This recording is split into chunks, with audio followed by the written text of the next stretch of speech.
ഒരുപാട് ആളുകൾ അനുഭവിക്കുന്ന ഒരു പ്രയാസം. ഈ അടുത്തൊരാൾ ഒരു ഫാമിലി ആയിട്ട് ക്ലിനിക്കിലോട്ട് വന്നിരുന്നു. കുറച്ച് ഒരു മധ്യവയസ്കനായ ഒരു 45 വയസ്സൊക്കെ കഴിഞ്ഞ ഒരു വ്യക്തിയാണ് വന്നിരുന്നത്. അദ്ദേഹത്തിൻ്റെ ഒരു പ്രയാസമായിരുന്നു. അദ്ദേഹം പ്രവാസിയായിരുന്നു. ഗൾഫിൽ നിന്ന് വന്നതിന് ശേഷം ഇപ്പോൾ ഭാര്യയുമായിട്ട് ബന്ധപ്പെടാൻ കഴിയുന്നില്ല, അല്ലെങ്കിൽ ഉദ്ധാരണം പ്രോപ്പർ ആവുന്നില്ല. ഉദ്ധാരണം ആവുന്നുണ്ട്, പക്ഷേ ഒരു ലൈംഗിക ബന്ധം പൂർണ്ണമായിട്ടാക്കാൻ ഇൻസേർട്ട് ചെയ്യാൻ മാത്രമുള്ള ഒരു ബലം കിട്ടുന്നില്ല എന്നൊക്കെ പറഞ്ഞുകൊണ്ട് ആദ്യമൊക്കെ വന്നപ്പോൾ കുറേ പറയാനൊക്കെ മടിച്ചെങ്കിലും എങ്ങനെ പറയും എന്നൊക്കെ കരുതിയിട്ട് കുറച്ച് ലോങ്ങിൽ നിന്നാണ് അദ്ദേഹം വന്നത്. അടുത്തൊക്കെ പോകാൻ മടിയാണെന്നൊക്കെ പറഞ്ഞുകൊണ്ട്. അപ്പോൾ ഇത്തരത്തിൽ ഇന്ന് ഒരുപാട് ആളുകൾ വ്യക്തിപരമായിട്ട് പേഴ്സണൽ അനുഭവിക്കുന്ന ഒരുപാട് പ്രശ്നത്തിൽപ്പെട്ടൊരു പ്രശ്നമാണ് ഈ ഉദ്ധാരണമില്ലായ്മ, അല്ലെങ്കിൽ ഇറക്റ്റൈൽ ഡിസ്ഫങ്ഷൻ, ED എന്നൊക്കെ പറയുന്ന ഒരു പ്രശ്നം. ഈ EDയുമായി ബന്ധപ്പെട്ട് ഇത് എങ്ങനെയാണ് പരിഹരിക്കുക, ഇത് എത്തരം ആളുകളിലാണ് ഇത് കണ്ടുവരുന്നത്, ഇതിൻ്റെ കാരണങ്ങൾ എന്തൊക്കെയാണെന്ന് നമുക്ക് വിശദമായിട്ട് ചർച്ച ചെയ്യാം. ഞാൻ doctor Hisham Haider, doctor Hisham's health care, Calicut and Wandoor.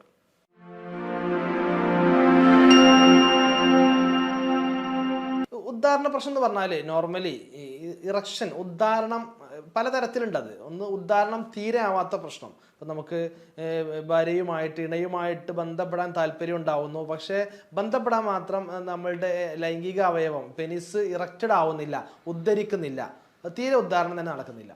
ചില ആളുകളിൽ ഉദ്ധാരണം നടക്കും, പക്ഷെ ബന്ധപ്പെട്ടുകൊണ്ടിരിക്കുക ഉദ്ധാരണം നഷ്ടപ്പെടുന്നു. പാതി വഴിയിൽ വെച്ചിട്ട് ആ ഉദ്ധാരണം പോവാണ്, കുഴഞ്ഞു പോവാണ്, ഡോക്ടറെ പിന്നീട് ബന്ധപ്പെടാൻ കഴിയുന്നില്ല എന്നുള്ളത് ഉണ്ടാവും. അതുപോലെ ചില ആളുകളിൽ ഉദ്ധാരണം ഉണ്ട്, പക്ഷെ അത് ഇൻസേർട്ട് ചെയ്യാൻ മാത്രമുള്ള സ്ട്രോങ് ബലം കിട്ടുന്നില്ല എന്നുള്ള. അങ്ങനെ പല ആളുകൾക്കും അവരുടെ എന്താണോ കാരണം, എന്താണോ കോസ്, എത്രത്തോളം അഫക്റ്റഡ് ആയിട്ടുണ്ട് എന്നുള്ളതിന് അനുസരിച്ച് പല രീതിയിലാണത് പ്രസൻറ്റബിൾ ആവുക എന്നുള്ളത് മാത്രം. നോർമലി അതിന് ഇറക്റ്റൈൽ ഡിസ്ഫങ്ഷൻ എന്ന് പറഞ്ഞാൽ നമുക്ക് പൂർണ്ണമായ രീതിയിൽ ലൈംഗികമായി ബന്ധപ്പെടാൻ കഴിയാതിരിക്കാൻ മാത്രം ആ ഒരു ഉദ്ധാരണമാവുന്നില്ല, ആ ഒരു സ്ട്രെങ്ത് ആവാത്തതിനെയാണ് ഇറക്റ്റൈൽ ഡിസ്ഫങ്ഷൻ എന്ന് പറയുക. കുറച്ചാണെങ്കിൽ അത് പാർഷ്യൽ, കംപ്ലീറ്റ് ആണെങ്കിൽ ഇത് കംപ്ലീറ്റ് ഇറക്റ്റൈൽ ഡിസ്ഫങ്ഷൻ എന്നും അത് പറയാറുണ്ട്. ഇനി അത് ചില ആളുകളിൽ സഡൻ ആയിട്ടുണ്ടാകുന്നത് കാണപ്പെടാറുണ്ട്. അഥവാ താൽക്കാലികമായിട്ട് മാത്രം പെട്ടെന്ന് ഉണ്ടാവുന്ന ഒരു ടെൻഷൻ, പെട്ടെന്ന് ഏതെങ്കിലും മരണ വാർത്ത കേട്ടപ്പോൾ ഒരു ടെൻഷൻ ഉണ്ടായി, എപ്പോഴും അതിനെക്കുറിച്ച് ആലോചിച്ചിരിക്കുന്നു, അതുകൊണ്ട് അന്ന് ബന്ധപ്പെട്ട സമയത്ത് ഉദ്ധാരണമായിട്ടില്ല. അങ്ങനെ അതൊക്കെ താൽക്കാലികമാണ്, അതൊക്കെ ഓവർകം ചെയ്യാവുന്നതാണ്. പെട്ടെന്ന് എന്തെങ്കിലും ഒരു കാരണങ്ങൾ കൊണ്ട് എന്തെങ്കിലും ഒരു ടെൻഷൻ കൊണ്ടുവന്ന ഒരു ഉദ്ധാരണ പ്രശ്നമാണ്. ഇനി ചില ആളുകളിൽ സ്ഥിരമായിട്ട് ഉദ്ധാരണമാവാത്തൊരു പ്രശ്നം ഉണ്ടാവാറുണ്ട്. ക്രോണിക് എന്നതിന് പറയാം. ക്രോണിക് ED സ്ഥിരമായിട്ട് ഉദ്ധാരണം ആവുന്നില്ല, കുറേ കാലങ്ങളായിട്ട് ഇങ്ങനെ തന്നെയാണ്, ഇപ്പം തീരെ മുമ്പത്തെ അത്ര ഒരു ബലം കിട്ടുന്നില്ല. അതാണ് chronic erectile dysfunction, chronic ED എന്ന് പറയുന്നത്. ഇത് ഉണ്ടാവാനുള്ള പ്രധാനപ്പെട്ട കാരണങ്ങൾ എന്ന് പറയുന്നത് പല അസുഖങ്ങൾ കാരണം, മറ്റു ജീവിതശൈലി രോഗങ്ങൾ, ലൈഫ് സ്റ്റൈൽ അസുഖങ്ങളൊക്കെ ഉണ്ടാവും. ആ അസുഖങ്ങൾ കാരണമാണ് ഇത് പ്രധാനമായിട്ട് ഉണ്ടാവാറുള്ളത്. ആദ്യമായിട്ട് പ്രമേഹ രോഗികളിൽ ഇത് ഉണ്ടാവാറുണ്ട്. പ്രമേഹം ഒരു പ്രധാനപ്പെട്ട ഒരു വില്ലനാണ് ഈ ലൈംഗിക പ്രശ്നങ്ങളിൽ. പ്രധാനമായിട്ട് ഇറക്റ്റൈൽ ഡിസ്ഫങ്ഷനിൽ പ്രമേഹം വളരെ പ്രധാനപ്പെട്ട ഒരു വില്ലനാണ്. പ്രമേഹ രോഗികളിൽ കുറേ കാലമായിട്ട് പ്രമേഹം ഉണ്ടാവുന്നു, കുറേ കാലമായിട്ട് അതിന് മരുന്ന് കഴിച്ചുകൊണ്ടിരിക്കുന്നു, അത്തരം ആളുകളിൽ വീക്ക്നെസ് ഉണ്ടാകുന്നു. അതുപോലെ തന്നെ പ്രമേഹം ഉണ്ടെങ്കിൽ ടെസ്റ്റോസ്റ്ററോണിൻ്റെ അളവ് കുറയാനുള്ള സാധ്യത ഉണ്ട്. അതുപോലെ പ്രമേഹം ഉണ്ടെങ്കിൽ തന്നെ നമ്മുടെ ബ്ലഡ് സർക്കുലേഷൻ, രക്തയോട്ടം കുറയാനുള്ള സാധ്യത ഉണ്ട്. ഇത് കാരണമൊക്കെ പ്രമേഹ രോഗികളിൽ അത് കാണപ്പെടുന്നു. അതുപോലെ തന്നെയാണ് കൊളസ്ട്രോൾ ഉള്ള ആളുകൾ, ഹൈപ്പർ ടെൻഷൻ, BP, രക്തസമ്മർദ്ദമുള്ള ആളുകൾ, ഇത്തരം ആളുകൾക്കൊക്കെ ഈ പ്രശ്നം ഉണ്ടാവാറുണ്ട്. മറ്റൊന്ന് ഒബിസിറ്റിയാണ്, പൊണ്ണത്തടിയുള്ള ആളുകൾക്ക് ഒരുപാട് പ്രശ്നങ്ങൾ ഉണ്ടാവാറുണ്ട്. അത് നമ്മുടെ ലൈഫ് സ്റ്റൈലിനെ നിയന്ത്രിക്കാതെ, ഭക്ഷണത്തെയും എക്സസൈസ് ഒന്നും ചെയ്യാതെ ശരീരം തടിച്ചു വരികയും ടെസ്റ്റോസ്റ്ററോൺ ഹോർമോൺ കുറയാനും കാരണമാവും. അതുപോലെ തന്നെ ഇറക്ഷൻസ് ഇല്ലാതെ ആവാനൊക്കെ കാരണമാവും. അപ്പോൾ ഈ പൊണ്ണത്തടിയും ഒരു മറ്റൊരു പ്രധാനപ്പെട്ട കാരണമാണ്.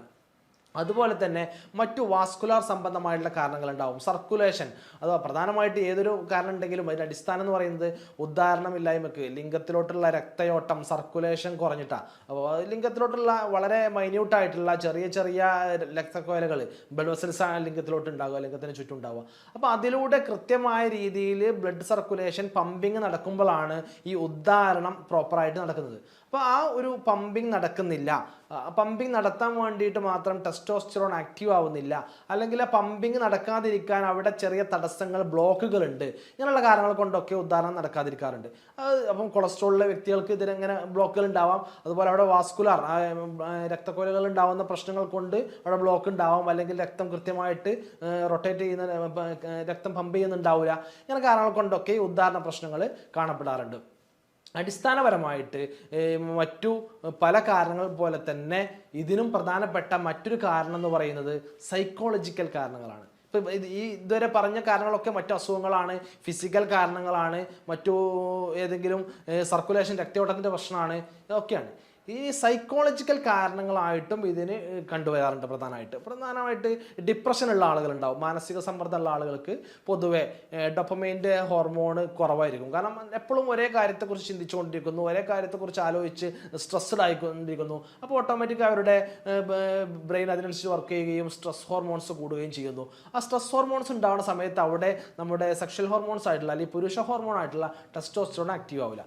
ഏതെങ്കിലും ഒന്നാണ് ഒരു സമയത്ത് കൂടി നിൽക്കുക. അപ്പോൾ ഡൊപ്പമൈന് കൂടിയാൽ മാത്രമാണ് ടെസ്റ്റോസ്റ്ററോൺ ആക്റ്റീവ് ആവുകയും ചെയ്യുക.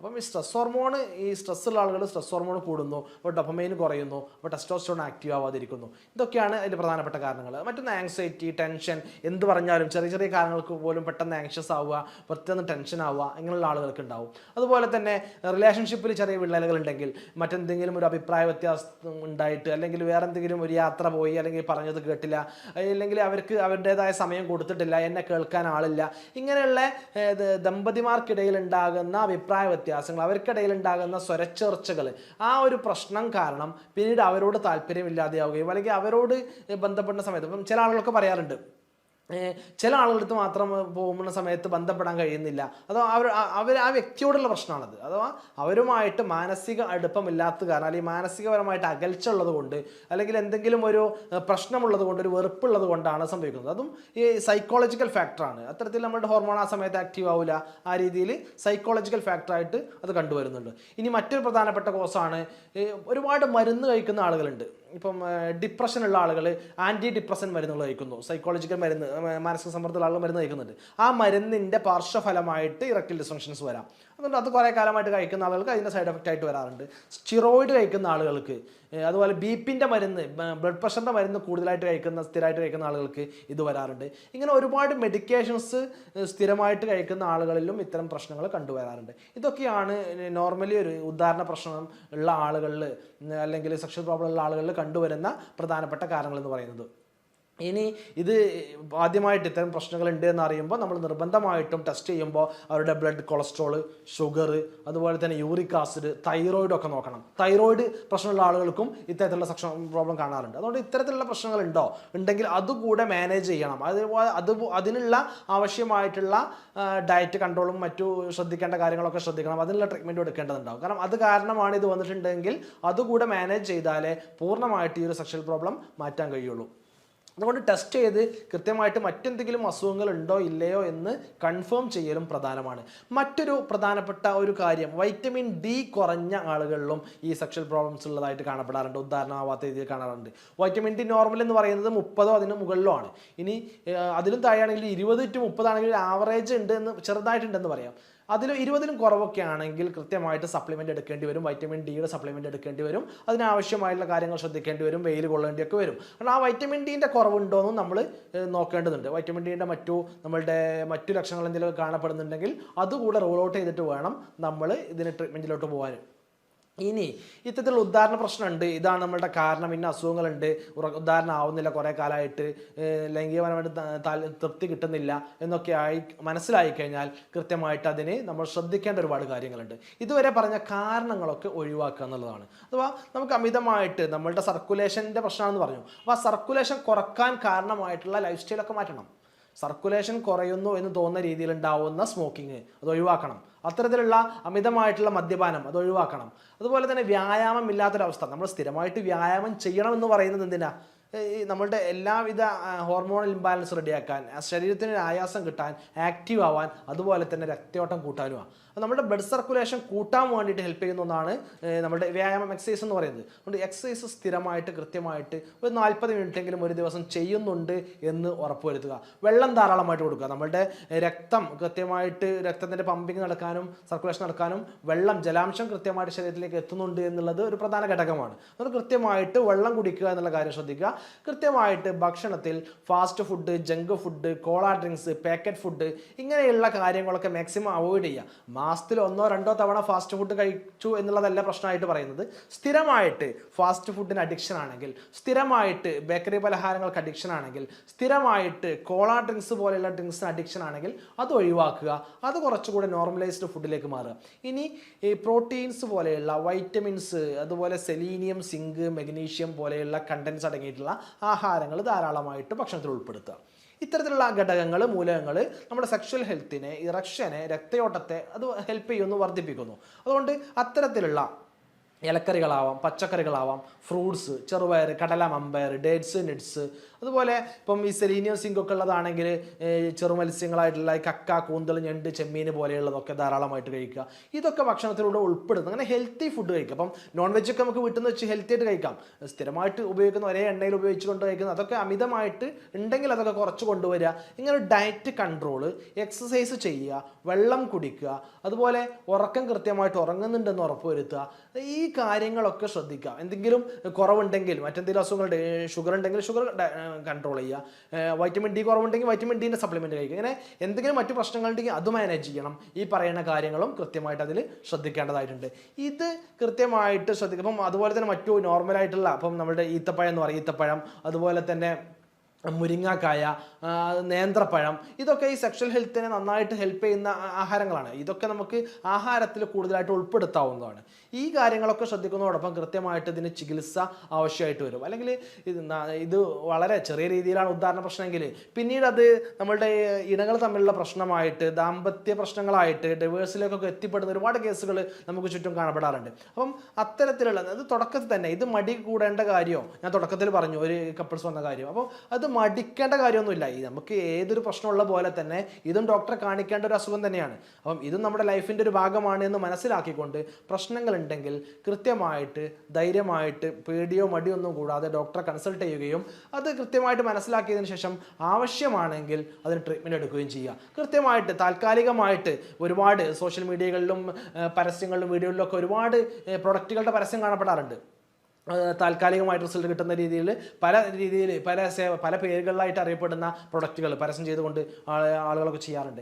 അത്തരത്തിലുള്ള പ്രൊഡക്റ്റുകളൊന്നും വാങ്ങി കഴിച്ചുകൊണ്ട് സൈഡ് എഫക്റ്റ് കൂട്ടുക, അല്ലെങ്കിൽ ഈ പ്രശ്നത്തിന് പിന്നെ ആ മരുന്നില്ലാതെ, ആ ഒരു ഘടകമില്ലാതെ തീരെ സെക്ഷൽ ആക്ടിവേഷൻ ആവാത്ത, ഉദാഹരണമില്ലാത്ത പ്രശ്നത്തിലേക്ക് പിന്നെ മാറും. അതുകൊണ്ട് അത്തരത്തിലുള്ള താൽക്കാലിക മെഡിക്കേഷൻസും സ്വയം ട്രീറ്റ്മെൻറ്റൊക്കെ ഒഴിവാക്കിയിട്ട് കൃത്യമായിട്ട് ഏത് ട്രീറ്റ്മെൻറ്റാണോ വേണ്ടത് കൃത്യമായിട്ട് ആ ഡോക്ടറെ കണ്ടുകൊണ്ട് ചികിത്സ എടുക്കുക. ഹോമിയോപ്പതിയിൽ നല്ല മരുന്നുകളുണ്ട്. കൃത്യമായിട്ട് മരുന്നുകൾ കഴിച്ചുകൊണ്ട് തന്നെ ഈ രക്തയോട്ടത്തെ പമ്പ് ചെയ്യാൻ, രക്തയോട്ടം വർദ്ധിപ്പിക്കാൻ, അവിടെയുള്ള ബ്ലോക്കുകളെ കുറക്കാൻ വേണ്ടിയിട്ട്, ഹോർമോൺസിനെ ആക്ടിവേറ്റ് ആക്കാൻ വേണ്ടിയിട്ട്, ഈ സെക്ഷൽ പ്രോബ്ലത്തെ കുറക്കാൻ, ഉദാഹരണ പ്രശ്നമാണെങ്കിൽ ഉദാഹരണ പ്രശ്നം, ആ പ്രശ്നത്തെ പരിഹരിക്കാൻ വേണ്ടിയുള്ള മരുന്നുകൾ ഇന്ന് ലഭ്യമാണ്. കൃത്യമായ ചികിത്സയോടുകൂടി ഇത് പൂർണ്ണമായിട്ട് നമുക്ക് പരിഹരിക്കാൻ കഴിയും. കൃത്യമായിട്ട് ഒരു കുറച്ച് മറ്റതിനെ പോലെ പെട്ടെന്ന് തന്നെ ഒരാഴ്ച കൊണ്ടോ 2 ദിവസം കൊണ്ടോ ഒരു മാസം കൊണ്ടോ പൂർണ്ണമായിട്ട് മാറ്റുക എന്നുള്ളതല്ല. കൃത്യമായിട്ട് ഒരു കുറച്ച് സമയം ഓരോ ആളുകൾക്കും വ്യത്യസ്ത സമയമായിട്ട് കൊടുക്കുക, വ്യത്യസ്തമായിട്ടുള്ള മരുന്നുകളായിട്ട് കൊടുക്കുക. അവരുടെ ലക്ഷണങ്ങളും ഏജൊക്കെ അനുസരിച്ചിട്ട് ആ മരുന്നും കാര്യങ്ങളൊക്കെ മാറാറുണ്ട്. അപ്പോൾ അതിനനുസരിച്ച് കൃത്യമായിട്ടുള്ള നിർദ്ദേശപ്രകാരം കൃത്യമായിട്ടുള്ള ചികിത്സകൾ എടുക്കുക. ഇതുവരെ പറഞ്ഞ കാര്യങ്ങളൊക്കെ ശ്രദ്ധിക്കുന്നതോടൊപ്പം കൃത്യമായിട്ട് ട്രീറ്റ്മെൻറ്റ് എടുക്കുന്നതോടൊപ്പം നമ്മൾക്ക് ഇനിയും ഈ പറഞ്ഞ ഒരുപാട് കാര്യങ്ങൾ പറഞ്ഞു, ഇതിനൊക്കെ ലിമിറ്റേഷൻസ് ഉണ്ടാവും. ഈ പറഞ്ഞ കാര്യത്തിൽ എന്തെങ്കിലും സംശയങ്ങളുണ്ടെങ്കിൽ, എന്തെങ്കിലും കൂടുതൽ അറിയാനുണ്ടെങ്കിൽ, എന്തെങ്കിലും കൂടുതലായിട്ട് ചികിത്സകളോ ട്രീറ്റ്മെൻറ്റോ വേണമെന്നുണ്ടെങ്കിൽ ഈ വീഡിയോക്ക് താഴെ കാണുന്ന നമ്പറിൽ നിങ്ങൾക്ക് കോൺടാക്റ്റ് ചെയ്യാവുന്നതാണ്. ട്രീറ്റ്മെൻറ്റ് ആണെങ്കിലും മറ്റു സംശയങ്ങളാണെങ്കിലും ഒക്കെ നമുക്ക് തീർക്കാവുന്നതാണ്. മറ്റൊരു വീഡിയോയുമായിട്ട് വീണ്ടും കണ്ടുമുട്ടാം. എല്ലാവർക്കും നന്ദി, നമസ്കാരം.